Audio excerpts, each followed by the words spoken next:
Bonjour à toutes et à tous. Aujourd'hui, on va parler de money management et d'éducation financière.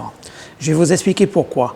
J'ai reçu un email d'une personne qui me dit qu'elle a perdu 85 000 $ et elle me dit ceci: est-ce que tu connais un robot qui me permettrait de récupérer mes biens? Alors je vais être clair. Premièrement, si tu as perdu 85 000 $, j'espère pour toi que ça représente moins de 10% de ton portefeuille. Auquel cas, le money management est respecté. Comme je l'ai dit plusieurs fois, si vous avez de l'argent de côté, vous devez investir sur le Forex uniquement 10% de votre capital, quel que soit votre capital. Donc j'espère que tu avais investi 100 000 $ sur 1 million. Première chose, première règle à respecter impérativement. Vous mettez sur le Forex l'argent que vous pouvez perdre. C'est la règle numéro 1. C'est comme quand vous allez au casino, vous achetez du temps avec votre argent. Vous allez au casino, on vous a donné 200 € par exemple. Vous prenez les 200 € et vous dites: je vais passer 3-4 heures au casino. Si vous voulez passer 3-4 heures au casino, vous allez investir des petites sommes. Sur 200 €, vous investissez chaque fois 10 €. On est d'accord? Si vous investissez de suite les 200 € à la table de poker, vous risquez de passer pas plus d'une demi-heure au casino. Mais c'est exactement pareil sur le Forex. C'est exactement la même chose. On va considérer que c'est du gambling. Première règle, donc, la règle des 10%. Deuxièmement, plus vous prenez de risques, il y a la notion risque-gain.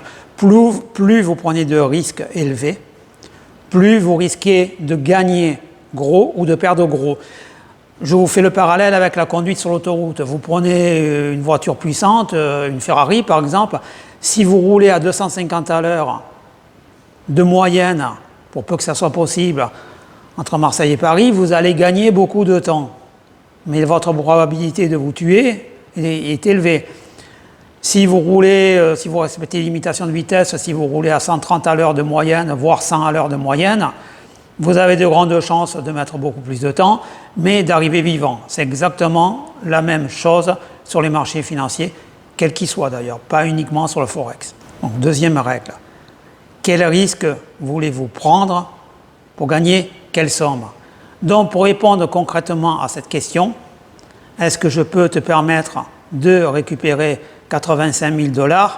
Je dirais que si ça représente 8,5% de perte de ton capital, oui, si tu acceptes de prendre de gros risques. Si ça représente 85% de ton capital, non, c'est terminé, c'est game over. Deuxièmement, l'éducation financière, c'est quoi? Ce n'est pas expliqué à l'école, par exemple. Donc, qu'est-ce qu'on constate? Que la plupart des gens qui héritent, qui gagnent au jeu, notamment au loto, des grosses sommes, ne savent pas investir. Qu'est-ce qu'ils font? Ils donnent de l'argent. Première erreur, il ne faut jamais toucher à son capital de départ. Il faut donner, si vous voulez donner de l'argent, vous donnez à partir des intérêts que votre somme de départ vous permet d'obtenir, après les placements. Deuxièmement, les achats des voitures, aucun intérêt d'acheter des objets qui perdent de la valeur. Vous voulez une voiture sport, vous la louez. Donc n'allez pas acheter des objets qui perdent de la valeur. Si vous voulez acheter des objets, achetez des objets qui prennent de la valeur, par exemple comme les montres. Investissez dans la pierre, c'est le meilleur placement. Même si actuellement les prix baissent, ça devrait repartir à la hausse prochainement.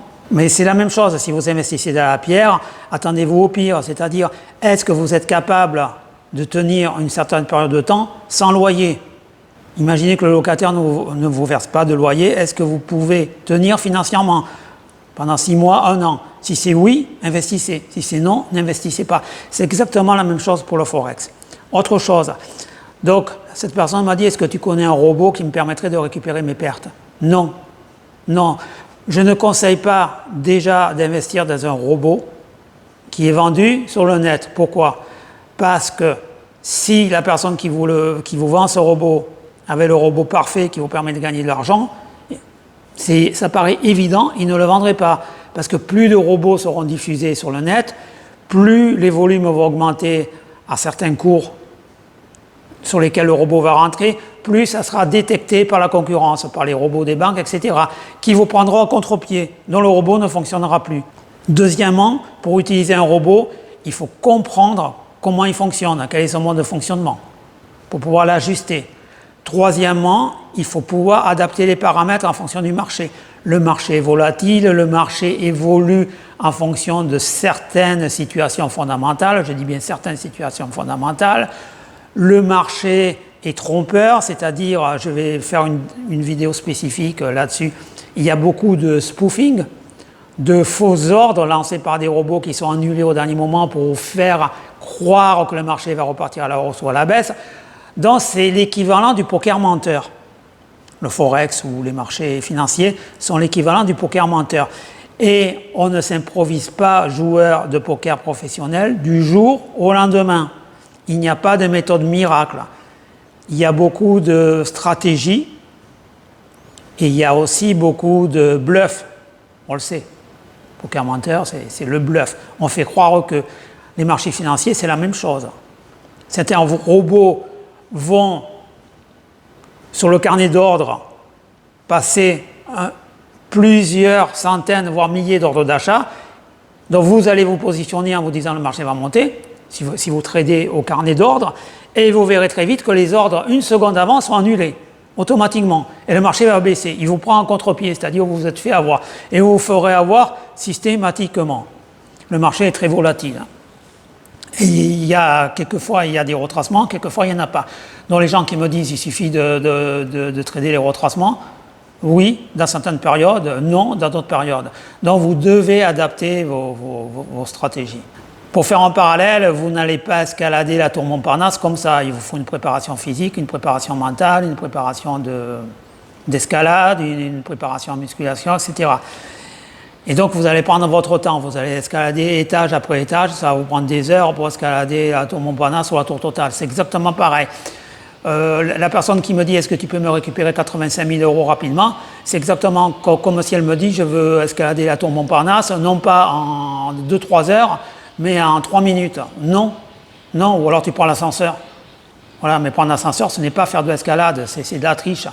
Si tu veux récupérer 85 000 €, tu vas braquer une banque et encore, il n'y a même plus d'argent liquide. C'est ça, prendre l'ascenseur. Donc, c'est un peu difficile à répondre à cette question. Donc, je vais vous présenter mes deux signaux de trading, comme d'habitude, une fois tous les 15 jours, une fois par semaine. Et je vais vous montrer que ce mois-ci, au mois d'août, j'ai pratiquement doublé mon compte. Alors, ne vous emballez pas. Les conditions du marché, je dirais, sont un peu spécifiques, c'est-à-dire la volatilité est relativement absente parce qu'on est au mois d'août. J'ai tradé les paires les moins volatiles, justement. Je travaille beaucoup sur les retracements parce que je savais qu'au mois d'août, ça allait fonctionner. Et je voulais vous prouver qu'on peut doubler son déposit en un mois, en prenant des risques. Hein. Je précise bien. C'est-à-dire, j'ai pris la Ferrari, j'ai roulé à 250 à l'heure sur l'autoroute, la route était sèche, la route était déserte, il n'y avait pas de radar, il n'y avait pas de policiers, et je suis arrivé à bon port. C'est ça, j'ai eu de la chance. Mais si j'avais su qu'il y avait des radars, si il pleuvait des cordes, je me serais planté. Voilà. C'est pour ça que tout est à prendre avec des pincettes, rien n'est simple. Ne vous emballez pas dans les performances de robots de trading. Déterminez votre risque. N'investissez jamais plus que l'argent que vous pouvez vous permettre de perdre. Et n'oubliez pas quelque chose, même si vous gagnez de l'argent comme ça, notamment par héritage, n'oubliez pas qu'il y a certaines personnes avant vous qui ont économisé sur plusieurs générations, qui ont travaillé dur pour vous donner cet argent. Donc n'allez pas le gâcher.